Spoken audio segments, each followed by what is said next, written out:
اعوذ باللہ من الشیطان الرجیم بسم اللہ الرحمن الرحیم۔ سورۃ طور مکی سورت ہے، 49 آیات پر مشتمل ہے۔ اس سورہ مبارکہ کا آغاز بھی مختلف قسم کی قسموں کے ساتھ کیا گیا ہے۔ جبیر بن مطعم رضی اللہ تعالیٰ عنہ وہ کہتے کہ میں آپ صلی اللہ علیہ وسلم کے پاس آیا تاکہ جو بدر کے قیدی ہیں ان کے بارے میں جا کے میں آپ سے بات کروں، سفارش کروں۔ اس وقت غیر مسلم تھے۔ فرمانے کہ میں نے مغرب کی نماز میں سنا کہ آپ سورۃ طور کی آیات تلاوت کر رہے تھے، اور میں نے آپ سے جب قرآن کو سنا تو مجھے ایسا لگا کہ جیسے میرا دل ہوا کے اندر اڑ گیا۔ اتنا خوف اور اتنا رعب اس سورہ مبارکہ کو سن کے میرے اوپر طاری ہوا، اور پھر اس کے بعد اسی کے اثر سے بعد میں وہ اسلام کے دائرے میں داخل ہو گئے۔ تو آپ صلی اللہ علیہ وسلم مغرب کی نماز کے اندر اس سورہ مبارکہ کی تلاوت کیا کرتے تھے۔ فرمائے وَالطور، طور پہاڑ کی قسم، وَکتاب مَسْطُور، اور لکھی ہوئی کتاب کی قسم، فی رق منشور، کشادہ اوراق کے اندر، والبیت المعمور، اور آباد گھر کی قسم، والسقف المرفوع، اور بلند چھت کی قسم، والبحر المسجور، اور موجزن دریا کی قسم، ان عذاب ربک لواقع، یقیناً تیرے رب کا عذاب ضرور آ کر رہے گا، ما لہ من دافع، اسے کوئی نہیں روک سکے گا۔ جن صورتوں کا آغاز مختلف قسموں سے ہے، اس میں اللہ رب العزت دراصل ان سے کسی چیز کا استدلال کر رہے ہوتے ہیں۔ اس سورہ مبارکہ کے اندر پہلی قسم ہے طور پہاڑ کی۔ اب طور پہاڑ کے ساتھ ایک پوری کی پوری ہسٹری جڑی ہوئی ہے موسیٰ علیہ السلام کی۔ اللہ رب العزت سے ہم کلام ہوئے، اور اللہ رب العزت نے اسی طور پہاڑ پر انہیں نبوت دی، اور یہیں سے انہیں یہ پیغام دے کر بھیجا کہ فرعون سرکش ہے، اس کے پاس جاؤ، اسے سمجھاؤ، دعوت دو۔ اور اسی پہاڑ سے اللہ نے جو حکم دیا، اس کے بعد اللہ رب العزت نے ایک کمزور قوم کو طاقتور کیا، اور ایک طاقتور قوم کو ذلیل و رسوا کیا، اور اسی کو قرآن کریم طور سینین بھی کہتا ہے، طور سینا بھی کہتا ہے۔ یہ پہلی قسم تھی۔ دوسرا فرمایا وَکتاب مَسْطُور فی رق منشور، کشادہ اوراق میں لکھی ہوئی کتاب کی قسم۔ پہلے زمانوں میں کاغذ نہیں ہوا کرتے تھے، اس لیے کچھ بھی لکھنے کے لیے جو ہرن کی جو کھال ہوتی تھی اس کو بہت زیادہ باریک کر لیا کرتے تھے۔ جب وہ خوب اچھی طرح پالش ہو جاتی تو پھر اس پہ لکھا کرتے تھے، وہ لکھا ہوا دیر پا ہوا کرتا تھا۔ اور یہاں پر جس کتاب کی قسم کھائی جا رہی ہے، اس سے ایک اشارہ ہے موسیٰ علیہ السلام کو ملنے والی وہ تختیاں، جسے قرآن کریم الواح کہتا ہے، کہ اس میں اللہ رب العزت نے ان کو تعلیمات دی تھی، ان کو ہدایت دی تھی۔ ان تعلیمات پر بنی اسرائیل نے عمل کیا تو ذلت سے عزت کے اندر آ گئے، اور فرعون اور اس کی قوم نے ان کو ٹھکرا دیا، وہ ظاہری عزت کے باوجود ذلت کے گڑھوں میں چلے گئے۔ اگلی قسم ہے والبیت المعمور، بیت معمور کی قسم۔ اس میں مفسرین کی ایک رائے یہ ہے کہ اس سے مراد وہ فرشتوں کا بیت اللہ ہے جو خانہ کعبہ کے عین اوپر واقع ہے۔ 70,000 فرشتے روزانہ اس میں طواف کرتے ہیں، اور جو فرشتہ ایک مرتبہ طواف کر لیتا ہے قیامت تک اس کی دوبارہ باری نہیں آئے گی۔ اللہ کے رسول صلی اللہ علیہ وسلم نے معراج کے موقع پر ابراہیم علیہ السلام کو دیکھا تھا کہ وہ بیت المعمور کی دیوار کے ساتھ ٹیک لگائے ہوئے بیٹھے تھے۔ اور ایک رائے یہ ہے بیت المعمور سے مراد ہے یہ زمین، کہ اللہ رب العزت اس زمین کی قسم کھا رہے ہیں۔ پچھلی سورہ مبارکہ کے اندر یہ بات ذکر کی گئی کہ زمین میں اللہ نے تمہارے لیے بڑی نشانیاں رکھی ہیں۔ زمین کا ذکر، اس کے اندر اللہ کی جو قدرت کے عجائبات ہیں، اللہ ان کا ذکر بار بار کرتے ہیں۔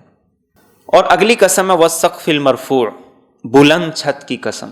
یہ آسمان کی قسم ہے کہ جس کی وسعتوں کا انسان اندازہ نہیں لگا سکتا، اور جس کی طرف اللہ رب العزت بار بار انسان کو متوجہ کرتا ہے کہ دیکھو اتنا بڑا آسمان بنایا، بغیر ستون کے بنایا، ستاروں سے مزین کیا، اس میں کوئی شگاف نہیں، کہیں سے پھٹا نہیں، کہیں مرمت کی ضرورت نہیں۔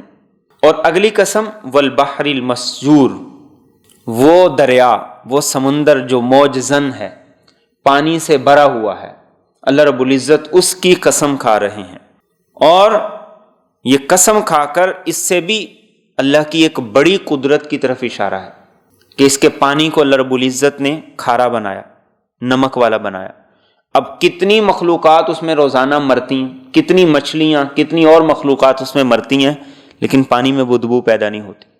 اور کتنی ہی مخلوقات ایسی ہیں جو اس کے اندر ایسی ہیں کہ جس کے بارے میں انسان کو ابھی تک علم ہی نہیں ہے، رسائی نہیں۔ ایک حد تک انسان انہیں جانتا ہے اور پہچانتا ہے۔ تو فرمایا یہ اللہ کی بڑی نشانیوں میں سے ایک نشانی ہے۔ اور ان سے دلیل کیا کی گئی؟ ان عذاب ربک لواقع، تیرے رب کا عذاب آ کے رہے گا، اور جب اس کا فیصلہ ہوگا کوئی اسے نہیں ٹال سکے گا، کوئی اسے نہیں ٹال سکے گا۔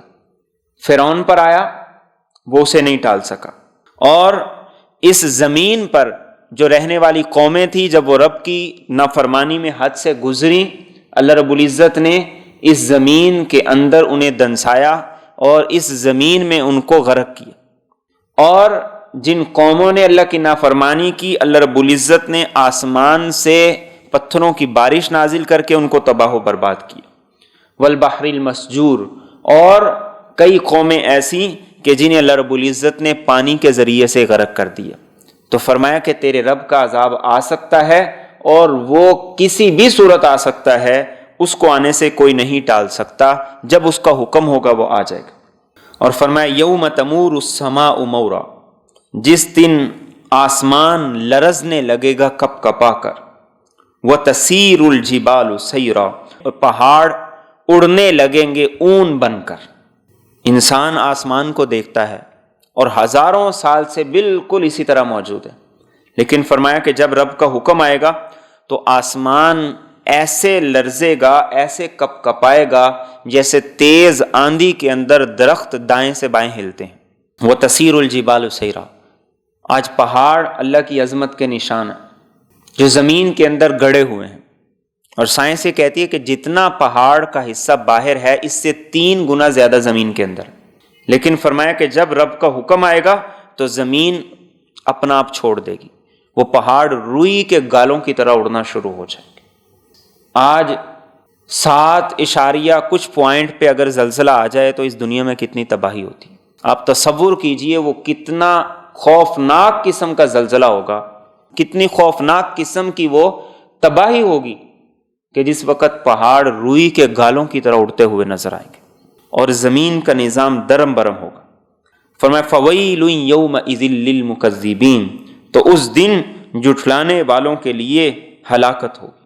الذین هم فی خوض، وہ لوگ جو کہ جھگڑے میں یلعبون کھیل رہے ہیں۔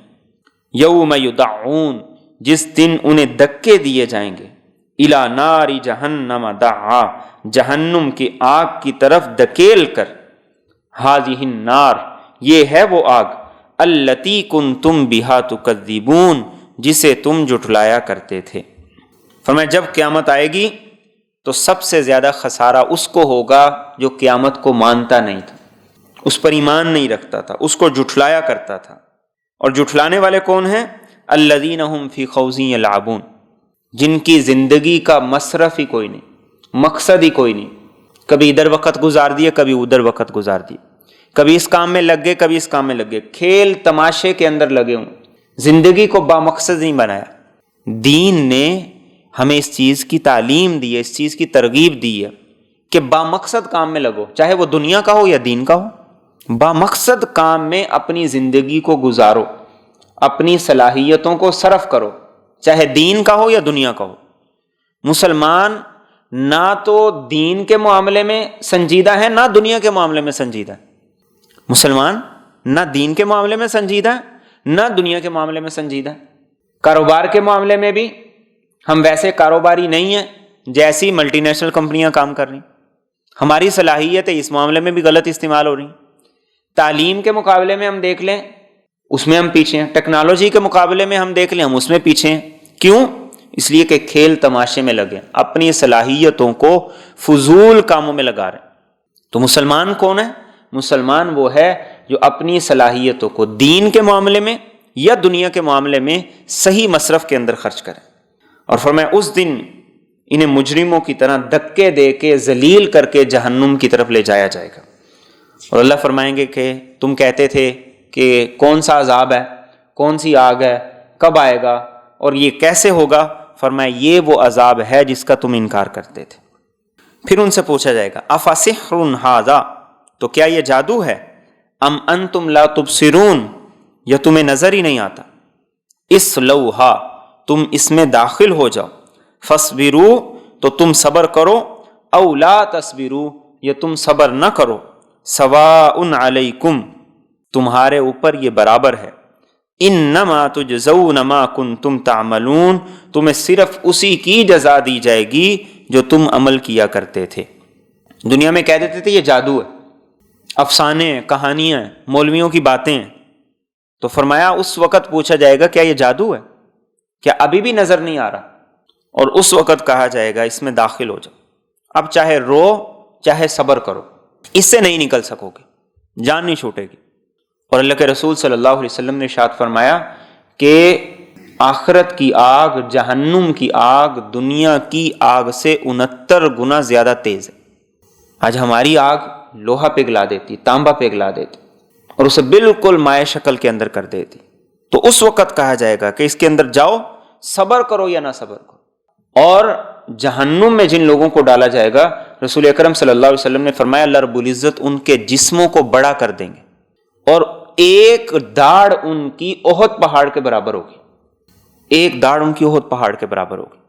اور آپ صلی اللہ علیہ وسلم نے اور قرآن کریم نے اس چیز کا ذکر کیا، جب بھی ان کی کھال جلے گی اللہ رب العزت اور کھال چڑھا دیں گے. لیذوقوا العذاب، تاکہ عذاب کا مزہ اچھے طریقے سے لیں. کیوں؟ دنیا میں اپنی مرضی کی، دنیا میں اپنی منمانی کی، دنیا کے اندر اپنے فائدے میں لگے رہے. تو اللہ فرمائیں گے اب صبر کرو یا نہ کرو، سواء علیکم، کوئی فرق نہیں پڑے گا. رو گے تو، برداشت کرو گے تو، اور یقیناً انسان برداشت نہیں کر سکے گا. اور کیا فرمایا انما تجزون ما کنتم تعملون، تمہارے عمل کا یہ نتیجہ ہے. تو میں اور آپ کیسی زندگی گزار رہے ہیں اس کا بار بار جائزہ لینے کی ضرورت ہے. ہر دم ہر لمحے اپنا احتساب کرنے کی ضرورت ہے، اپنی اصلاح کی ضرورت ہے کہ میں کیا کر رہا ہوں. میرا رخ وہ دن بہ دن آخرت کے قریب ہو رہا ہے اور دنیا سے دور ہو رہا ہے.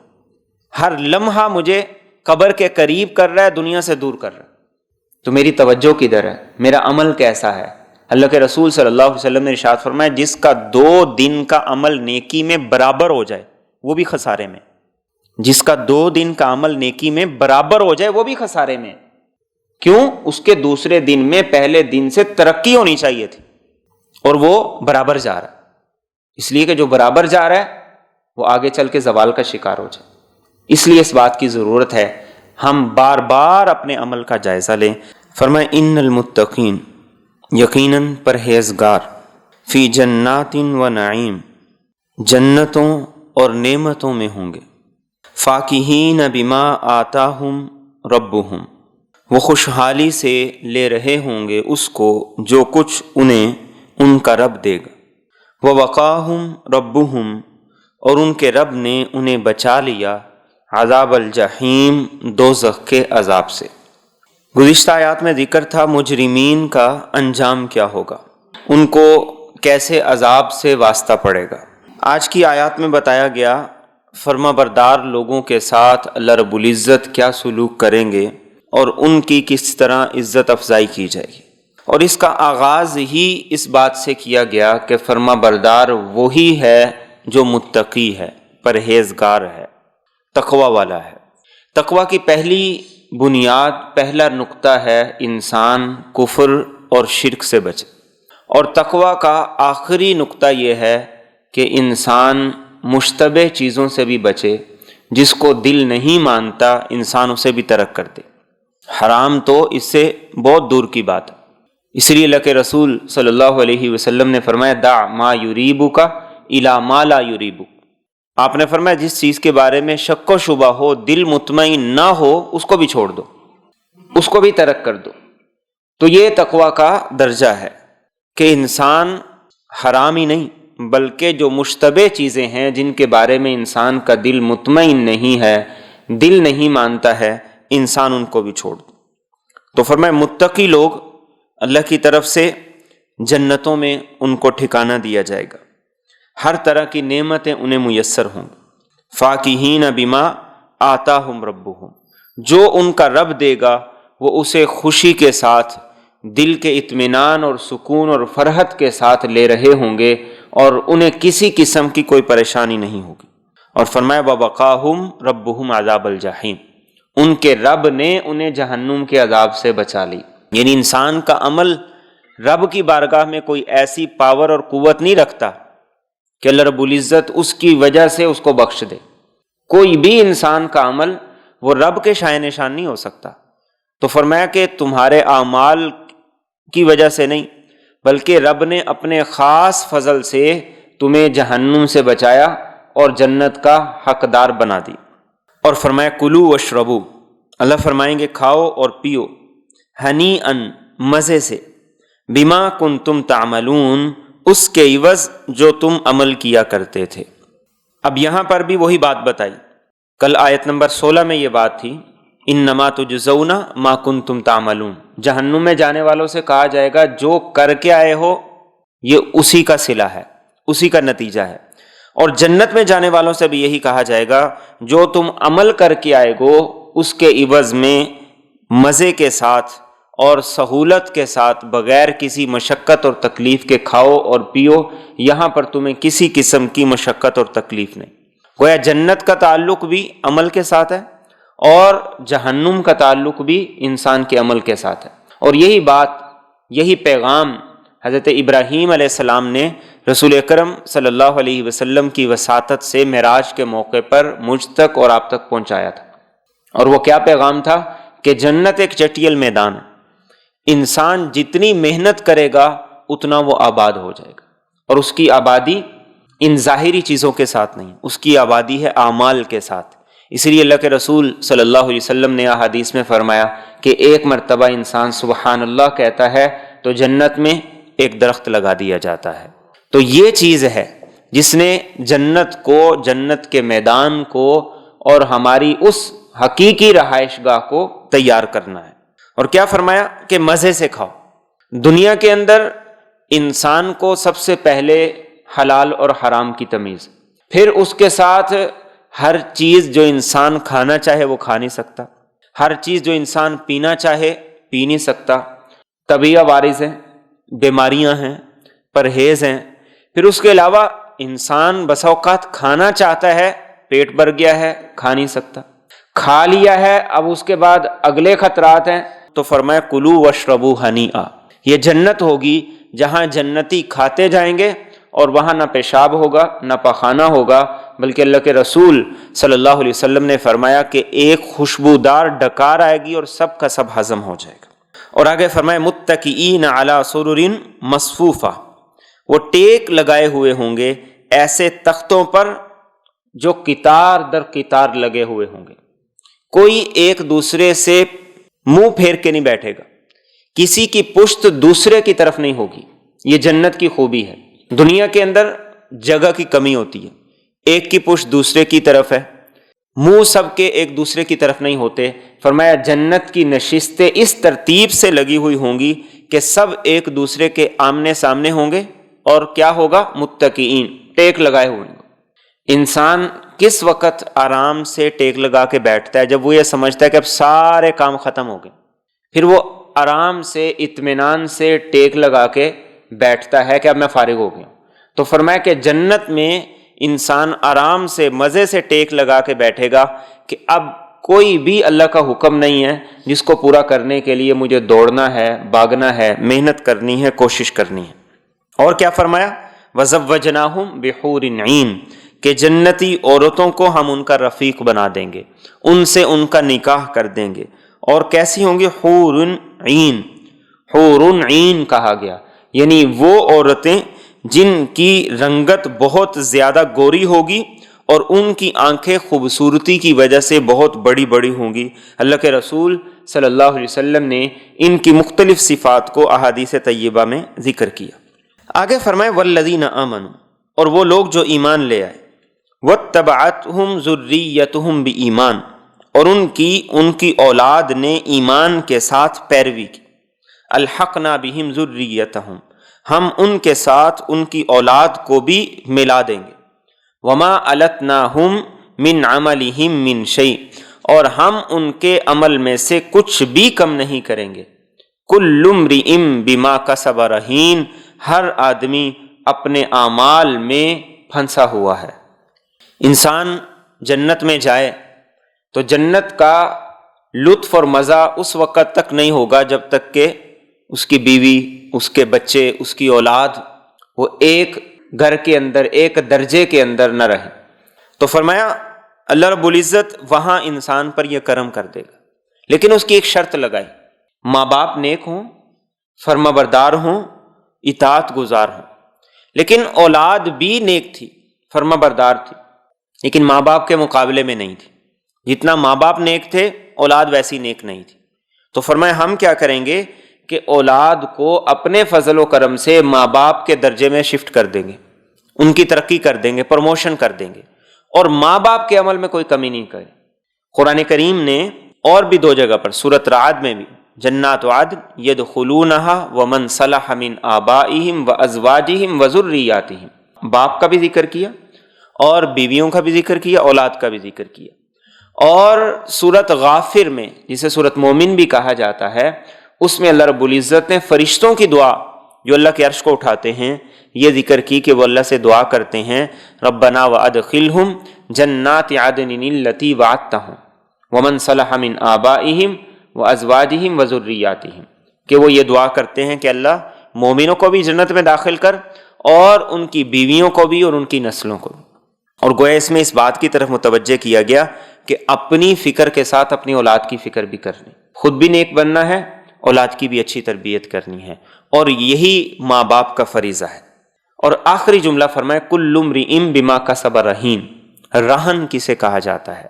آج کل بینکوں سے جب قرض لیا جاتا ہے تو قرض کے عوض ضمانت کے طور پر کوئی چیز رکھوائی جاتی ہے، پراپرٹی کے کاغذات ہیں، جیولری ہے، یا کوئی اور اس طرح کی چیز ہے۔ تو گویا انسان جب قرض ادا کرتا ہے تو اس کی وہ ضمانت کے طور پر رکھی ہوئی چیز اسے واپس مل جاتی ہے۔ تو فرمایا کہ انسان کی جان گویا کہ اللہ کے پاس بطور ضمانت کے ہے۔ اب انسان اگر عمل اچھے کر لے گا، محنت اچھی کر لے گا، تو اس کی جو جان ہے وہ چھوٹ جائے گی، وہ جنت کا حقدار بن جائے گا۔ لیکن اگر اس نے اپنی زندگی میں اعمال اچھے نہیں کیے، اللہ کی اطاعت فرما برداری نہیں کی، تو کل اللہ کے ہاں اس کی جان کو پکڑا جائے گا اور اسے جہنم میں ڈالا جائے گا۔ تو ہر آدمی جو عمل کرے گا اس کے ساتھ ویسا معاملہ کیا جائے گا۔ اور آگے فرمائے وَأَمْدَدْنَاهُمْ بِفَاكِهَةٍ، اور ہم انہیں لگاتار دیں گے پھل، وَلَحْمٍ، اور گوشت، مِمَّا يَشْتَهُونَ، جس چیز کا وہ چاہیں گے۔ یہ جنت کی نعمتوں کا ذکر ہے کہ وہاں انسان کو ہر طرح کا پھل ملے گا، اور جو وہ خواہش کرے گا، جس چیز کی خواہش کرے گا اس طرح کا گوشت اسے ملے گا۔ اللہ کے رسول صلی اللہ علیہ وسلم نے حدیث طیبہ میں بتایا کہ جنت میں خوبصورت پرندے اڑ رہے ہوں گے، اور انسان کا دل اسے دیکھ کے چاہے گا کہ میں اس کا گوشت کھاؤں، تو وہ فوری طور پر تیار ہو کر اس کے سامنے آ جائے گا۔ اور آپ نے فرمایا کہ آدھا بنا ہوا، آدھا شوربے والا، جیسی انسان کی خواہش ہوگی ویسے اسے وہاں پر عطا کیا جائے گا۔ اور فرمایا یتنازعون فیہا کأس، وہ ایک دوسرے سے جنت میں جپٹ رہے ہوں گے جام شراب، لا لغو فیہا ولا تأثیم، نہ اس میں بےہودہ بات ہوگی اور نہ ہی کوئی گناہ کی بات ہوگی۔ یعنی جنت کا ماحول بڑا فرینڈلی ہوگا، وہاں سب کا آپس کے ساتھ تعلق وہ دوستانہ ہوگا، کہ جب وہاں جنت کی پاکیزہ شراب وہ پی رہے ہوں گے تو ایک دوسرے سے چھین چھین کر وہ پی رہے ہوں گے، نہ کوئی کسی کو برا کہے گا، نہ گالی دے گا، نہ بدگوئی کرے گا، اور نہ ہی کوئی قطع رحمی کی گناہ کی بات کرے گا۔ اور فرمایا وَيَطُوفُ عَلَيْهِمْ غِلْمَانٌ لَهُمْ، اور ان کے ارد گرد چکر لگائیں گے ان کے ایسے نوجوان خدمت گزار، کَأَنَّهُمْ لُؤْلُؤٌ مَّكْنُونٌ، گویا کہ وہ چھپے ہوئے موتی ہیں۔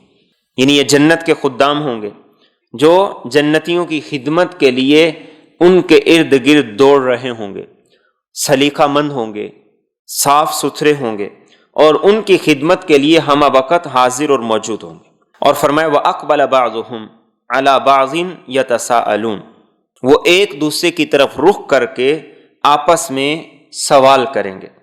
قالوا، وہ کہیں گے اِنَّا كُنَّا قَبْلُ فِي أَهْلِنَا مُشْفِقِينَ، یقیناً ہم اس سے پہلے اپنے گھر والوں میں ڈرا کرتے تھے۔ فَمَنَّ اللَّهُ عَلَيْنَا، تو اللہ نے ہم پر احسان کر دیا۔ وَوَقَانَا عَذَابَ السَّمُومِ، اور اس نے ہمیں گرم ہوا کے عذاب سے بچا دیا۔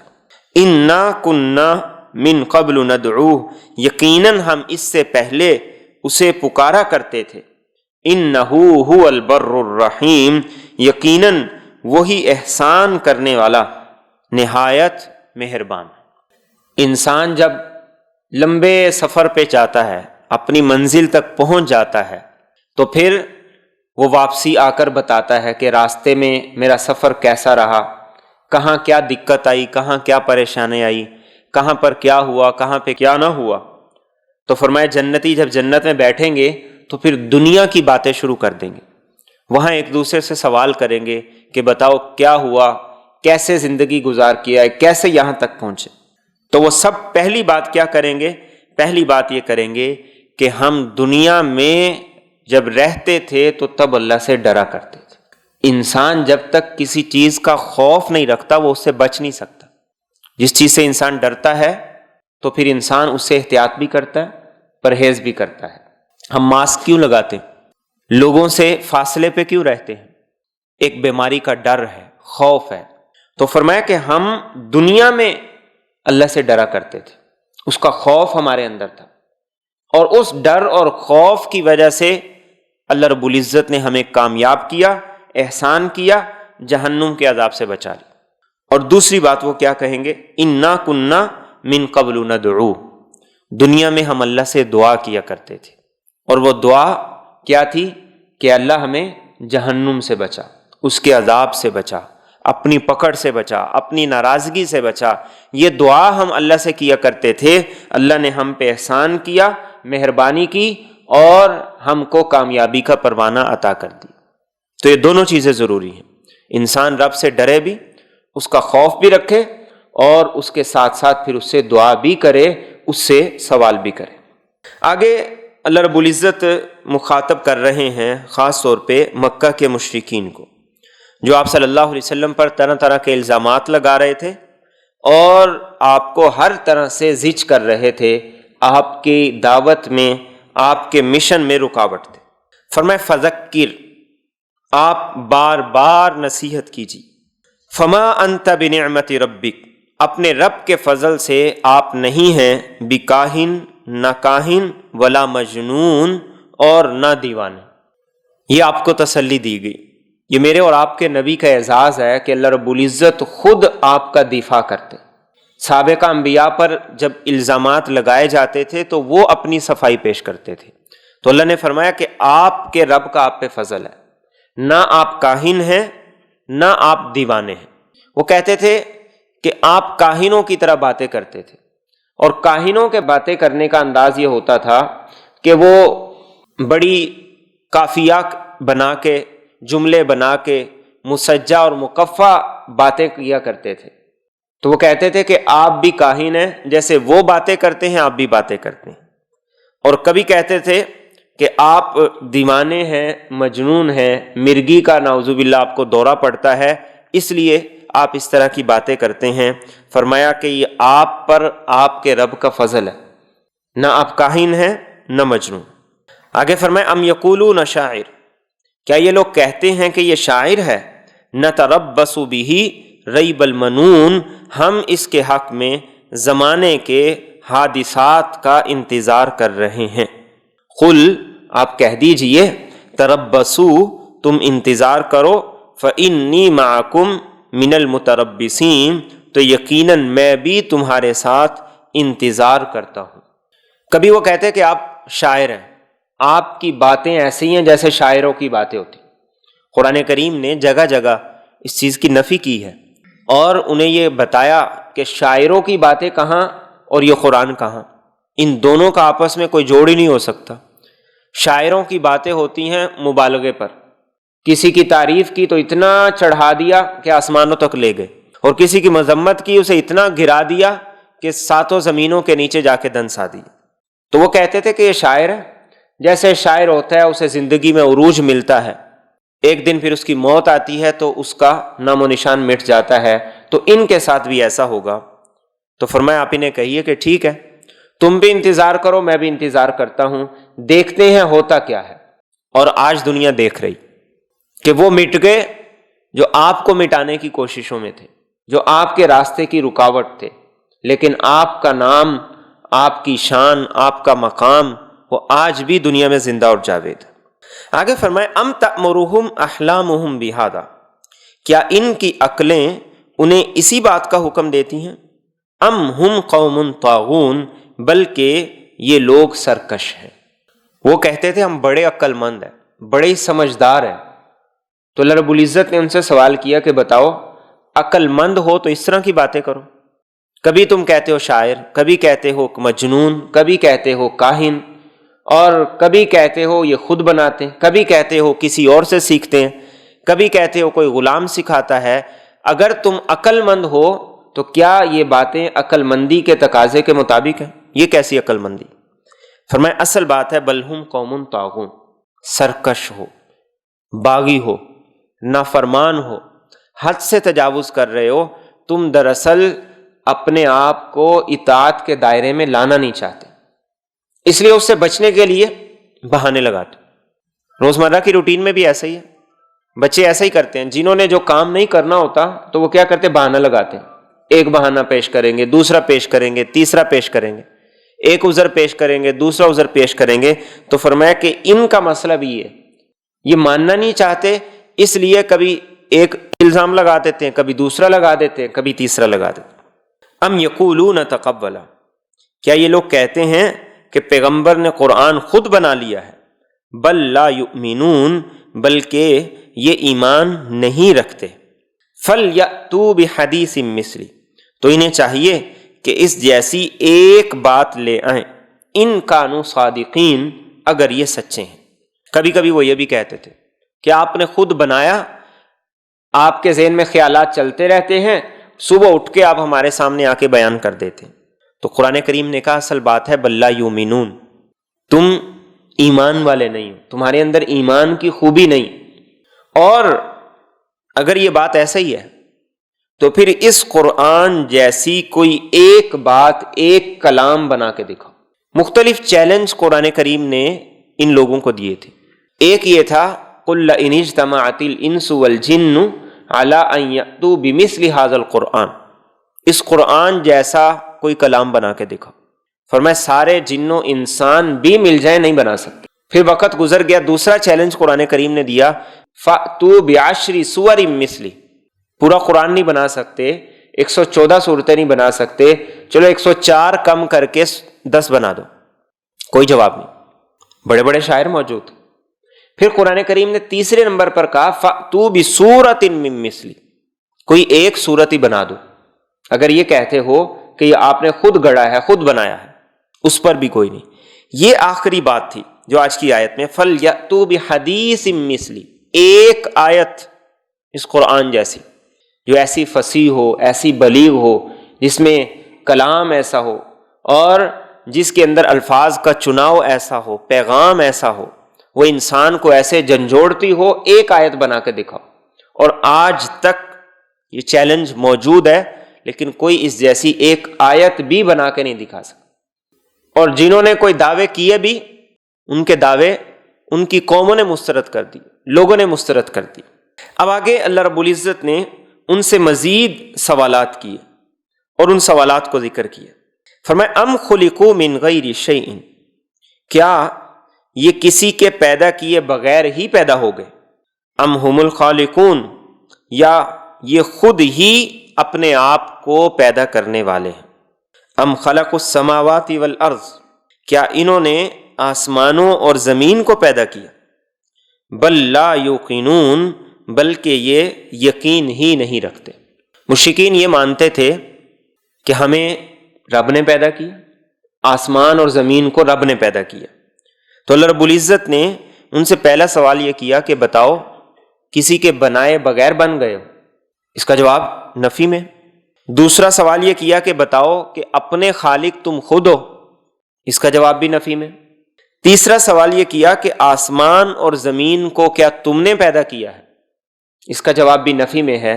تو فرمائے بل لا یوقنون، پھر تم یہ کیسے کہہ سکتے ہو کہ ہمیں کوئی پوچھنے والا نہیں، ہم کسی کو جواب دے نہیں ہیں، ہم جیسے مرضی زندگی گزاریں، ہمیں گزارنے کا اختیار ہے۔ فرمائے اصل بات یہ ہے کہ یہ لوگ یقین نہیں رکھتے، اور یقین ہی اصل چیز ہے، یقین ہی اصل چیز ہے۔ ایک یقین ہے انسان عقیدے کے طور پہ یقین نہ رکھے، جیسے مشرکین کہتے تھے کہ آخرت ہے ہی نہیں، اور ایک یقین ہے انسان عقیدے کے طور پہ تو مانتا ہے کہ آخرت ہے، لیکن اس کے عمل سے اس کا اظہار نہیں۔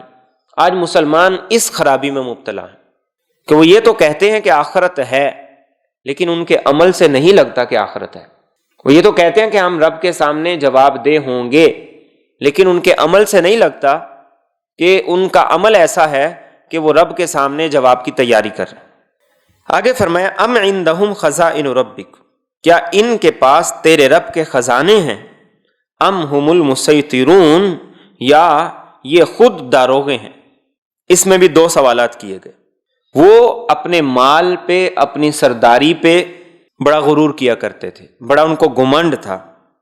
تو اللہ رب العزت نے پوچھا کہ بتاؤ کہ تم اپنے رب کے خزانوں کے مالک ہو یا ان پر داروغے ہو؟ یقیناً ان دونوں سوالوں کا جواب بھی نفی میں۔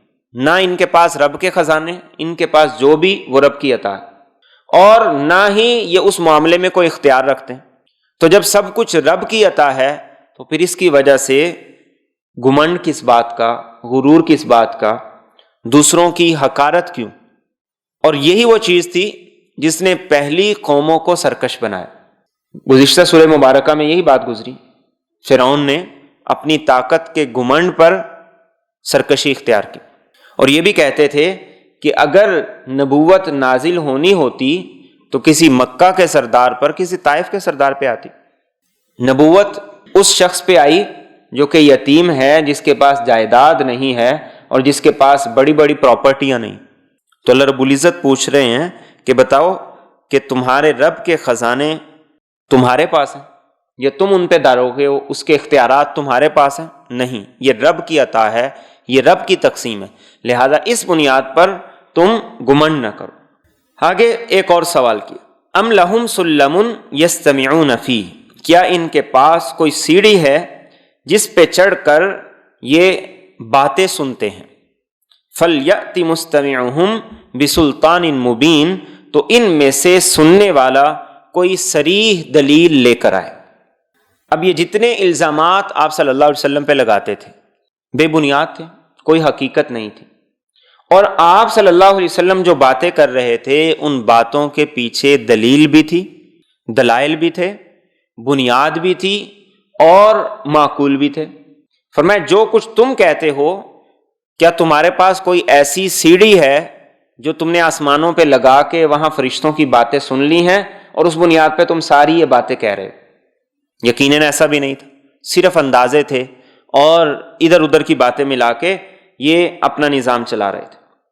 اگلے ایک اور سوال کی طرف، ام لہ البنات ولکم البنون، کیا اس اللہ کے لیے بیٹیاں ہیں اور تمہارے لیے بیٹے؟ یہ کہتے تھے فرشتے اللہ کی بیٹیاں ہیں، تو اللہ پوچھ رہے ہیں کہ اپنے لیے تو بیٹے پسند کرتے ہو اور یہ کہتے ہو کہ اللہ کی بیٹیاں ہیں۔ سورہ نجم میں آگے آ رہا ہے تلک اذن قسمت ضیزہ، یہ تو بڑی ناانصافی کی تقسیم ہے، جو اپنے لیے پسند نہیں کرتے وہ رب کے کھاتے میں ڈال رہے۔ تو اس سے یہ پتہ چلا کہ تمہارا یہ عقیدہ کہ فرشتے اللہ کی بیٹیاں ہیں یہ بھی من گڑت ہے، خود بنایا ہوا۔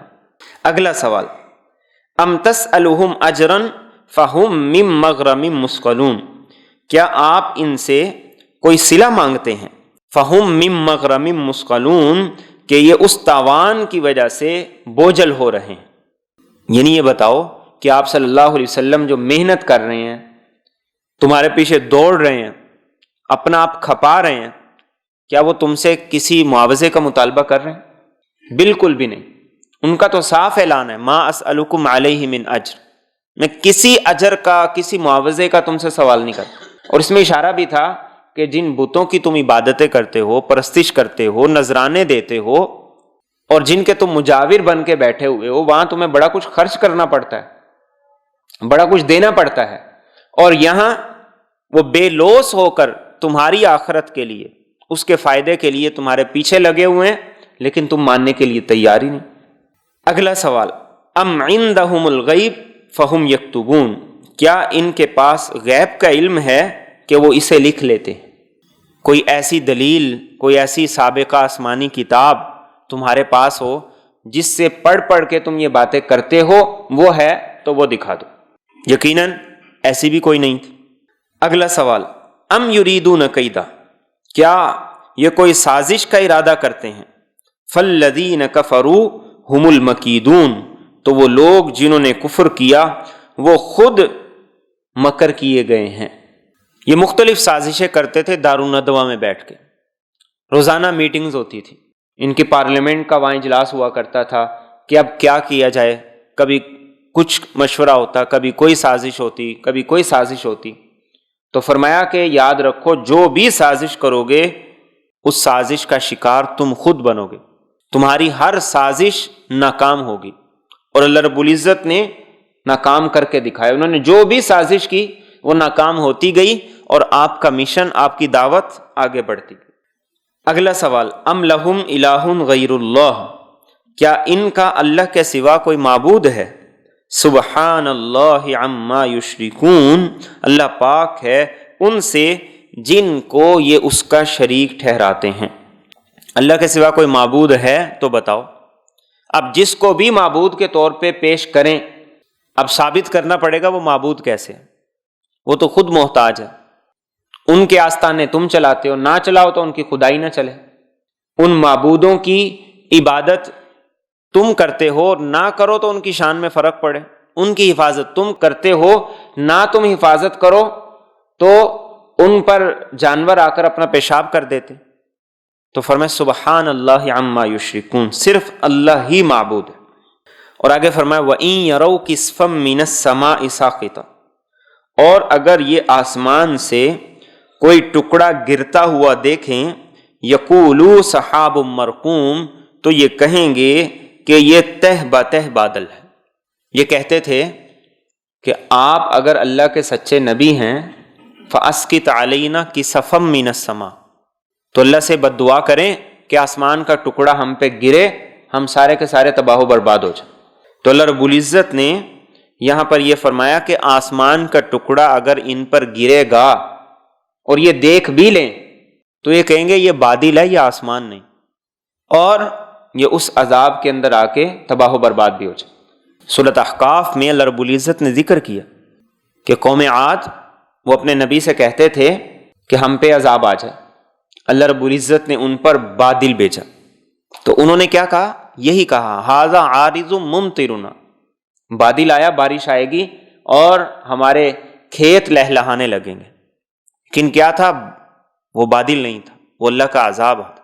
بل ہوا مستعجلتم بہ ریح فیہا عذاب علیم، وہ ایسا زبردست طوفان تھا جس میں دردناک عذاب تھا، جس نے ساری قوم کو تباہ کر دیا. تو فرمایا کہ اگر بادل کو دیکھ بھی لیں گے تو یہ پھر کوئی عذر بہانہ بنا دیں گے، پھر بھی ایمان نہیں لائیں گے. اور فرمایا فذرہم، آپ انہیں چھوڑ دیں، حتی یلاقوا یومہم الذی فیہ یصعقون، یہاں تک کہ وہ جا ملے اپنے اس دن سے جس دن یہ بے ہوش کر دیے جائیں گے. یعنی آپ ان کا معاملہ رب کے سپرد کر دیں، اپنے مشن کو، اپنی محنت کو آگے بڑھائیں. اور ایک دن وہ آئے گا جب سور پھونکا جائے گا اور یہ سارے کے سارے بے ہوش ہوں گے، رب کے سامنے پہنچیں گے، اس سے ملاقات کریں گے. آگے فرمایا یوم لا یغنی عنہم کیدہم شیئا، جس دن ان کی سازش ان کے کچھ بھی کام نہیں آئے گی. ولا ہم ینصرون، اور نہ ہی ان کی مدد کی جائے گی. آج یہ سمجھتے ہیں کہ ہمارے ساتھ چلنے والے بڑے ہیں، ہمارے سپورٹر بڑے ہیں، ہمارے معاون بڑے ہیں، مددگار بڑے ہیں. اور آج یہ سازشیں کر رہے ہیں اور سمجھ رہے ہیں کہ ہماری سازشیں کامیاب ہو رہی، لیکن حقیقت میں وہ کامیاب نہیں تھی، حقیقت میں وہ ناکام ہو رہی تھی۔ تو فرمایا قیامت کے دن نہ ان کی کوئی سازش چلے گی اور نہ ہی کوئی ان کا مددگار اور معاون ہوگا۔ اور فرمایا وَإِنَّ لِلَّذِينَ ظَلَمُوا، اور یقیناً ان لوگوں کے لیے جنہوں نے ظلم کیا، عذابًا دون ذالک، اس کے سوا اور بھی عذاب ہے، وَلَكِنَّ أَكْثَرَهُمْ لَا يَعْلَمُونَ، لیکن ان میں سے اکثر لوگ نہیں جانتے۔ یعنی نافرمانوں کو اللہ رب العزت قیامت اور آخرت کے عذاب سے پہلے دنیا میں بھی عذاب دے گا۔ سورۃ الف لام میم سجدہ میں یہ بات گزری، وَلَنُذِيقَنَّهُم مِّنَ الْعَذَابِ الْأَدْنَىٰ دُونَ الْعَذَابِ الْأَكْبَرِ، اللہ فرماتے ہیں کہ بڑے عذاب سے پہلے چھوٹا عذاب ان پر آئے گا، لیکن فرمایا وَلَكِنَّ أَكْثَرَهُمْ لَا يَعْلَمُونَ، اکثر لوگوں کو اس بات کا پتہ ہی نہیں کہ ہم جس کیفیت سے گزر رہے ہیں، جن حالات سے گزر رہے ہیں، یہ دراصل اللہ رب العزت کی پکڑ ہے۔ اور آپ صلی اللہ علیہ وسلم نے ایک حدیث طیبہ میں یہ فرمایا منافق کی نشانی ہے اس جانور کی طرح کہ جب وہ بیمار ہو جاتا ہے تو مالک اسے کھلا نہیں چھوڑتا، رسی سے باندھ دیتا ہے، اور پھر جب وہ ٹھیک ہو جاتا ہے تو مالک اسے کھلا چھوڑ دیتا ہے۔ لیکن جانور کو یہ پتہ ہی نہیں کہ مجھے مالک نے باندھا کیوں تھا اور چھوڑا کیوں ہے۔ فرمایا منافق کی مثال بھی ایسے ہی، اللہ رب العزت کی طرف سے اس پہ حالات آتے ہیں کہ تاکہ وہ اللہ کی طرف متوجہ ہو، اپنی اصلاح کرے، توبہ کرے، استغفار کرے، لیکن وہ سمجھتا ہے کہ شاید یہ روٹین کی چیزیں ہیں، آج یہ نقصان ہو گیا، آج یہ پریشانی آ گئی، آج یہ حالات آ گئے، تو وہ یہ روٹین کی چیزیں سمجھ کے انہیں نظر انداز کر دیتا ہے، حالانکہ وہ اللہ کی طرف سے اسے تنبیہ ہوتی ہے کہ وہ رب کی طرف متوجہ ہو۔ اور آگے فرمایا وَاصْبِرْ لِحُکْمِ رَبِّکَ، اور آپ اپنے پروردگار کے حکم کے انتظار میں صبر کرتے رہیں، فَإِنَّكَ بِأَعْيُنِنَا، بس یقیناً آپ ہماری آنکھوں کے سامنے ہیں، وَسَبِّحْ بِحَمْدِ رَبِّكَ، اور اپنے رب کی حمد کے ساتھ پاکی بیان کیجئے، حین تقوم، جس وقت آپ کھڑے ہوں، وَمِنَ اللَّيْلِ فَسَبِّحْهُ، اور رات کو بھی کچھ حصہ آپ اسی کی پاکی بیان کیجئے، وَإِدْبَارَ النُّجُومِ، اور ستاروں کے غروب ہونے کے بعد بھی۔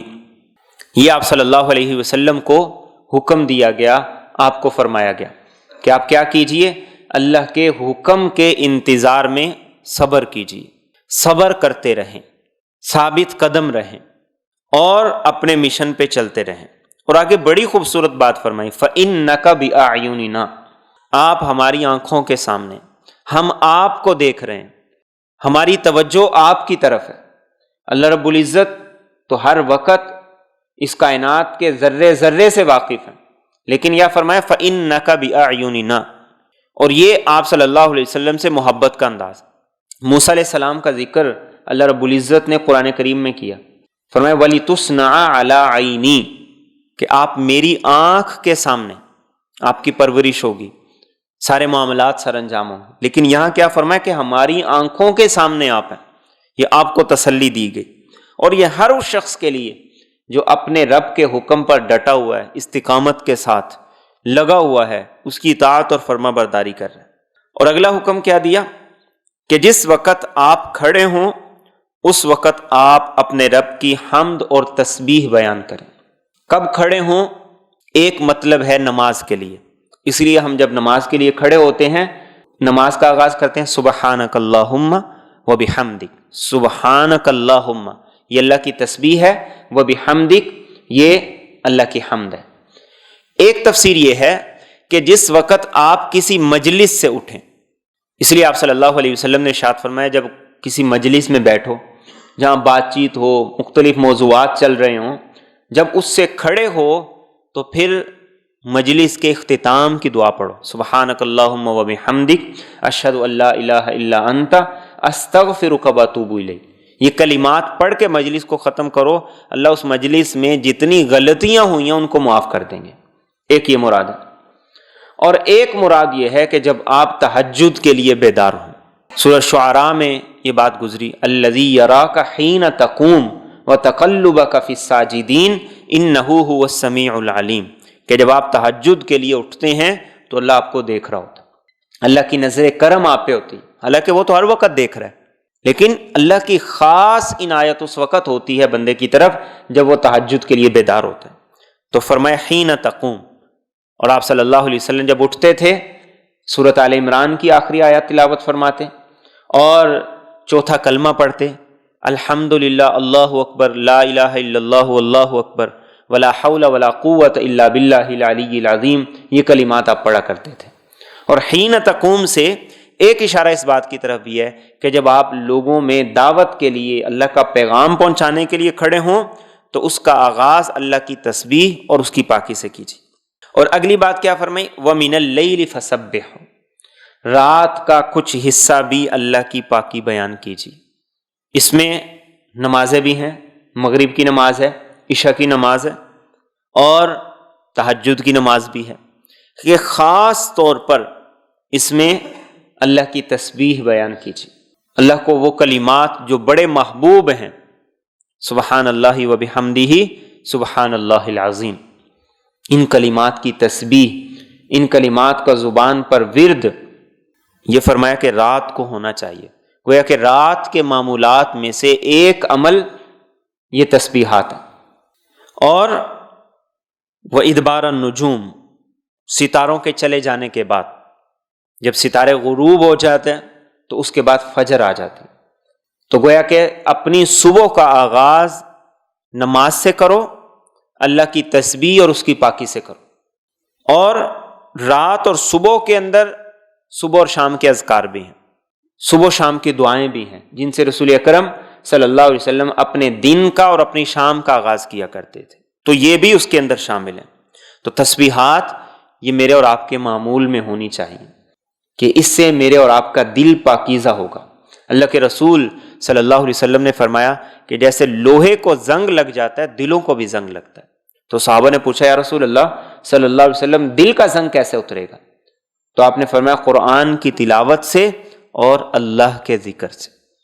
آج اللہ کا ذکر ہماری روز مرہ کی روٹین سے بالکل نکل کے ہے ہی نہیں، بھولے سے بھی اللہ کا نام ہماری زبان پہ نہیں آتا، بھول کے بھی نہیں آتا۔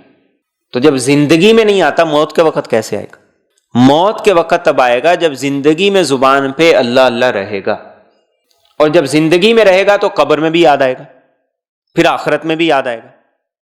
جس انسان کو زندگی میں زمین پہ یاد رہے گا اسے قبر میں جا کر بھی یاد رہے گا، اور جس کو زمین پہ یاد نہیں رہا تو قبر میں وہ سوالوں کے کوئی رٹے رٹائے جواب تو نہیں دے گا، اور یہ پھر آگے بھی معاملہ ہے۔ اس لیے اپنے آپ کو ذکر کا عادی بنائیں، اللہ کا ذکر کرنے کی عادت ڈالیں۔ اور آپ صلی اللہ علیہ وسلم نے فرمایا کہ اللہ کا ذکر اس انداز سے کرو کہ لوگ تمہیں دیکھ کے پاگل کہیں، مجنوں کہیں، اس انداز سے اللہ کا ذکر کرو، اتنی کثرت سے کرو۔ آج ہر وقت فضول قسم کی گفتگو باتیں جس کا کوئی فائدہ نہیں، کوئی فائدہ نہیں، نہ دنیا کا فائدہ نہ آخرت کا فائدہ۔ جب دنیا کا فائدہ ہو تو وہ بھی انسان کے کسی کام کا ہے، جس میں نہ دنیا کا فائدہ نہ آخرت کا، بلکہ آخرت کا بھی نقصان دنیا کا بھی نقصان۔ غیبت، چغلی، الزام تراشی، بہتان، یہ ساری کی ساری چیزیں یہ کیا کر رہی ہیں؟ دل میں مزید ظلمت پیدا کر رہی، دل کو مزید سخت کر رہے ہیں۔ اس لیے اللہ کے سامنے رونا نہیں آتا، انسان کے آنسو نہیں نکلتے، انسان کا دل اتنا سخت ہو گیا۔ تو دلوں کی نرمی بھی وہ اسی کے ساتھ ہے۔ تو اس لیے آپ صلی اللہ علیہ وسلم کو مخاطب کر کے یہ دراصل مجھے اور آپ کو یہ تعلیم دی گئی کہ یہ ایک اہم ذمہ داری ہے، ایک اہم وظیفہ ہے جس کو اپنی زندگی کے اندر جگہ دو۔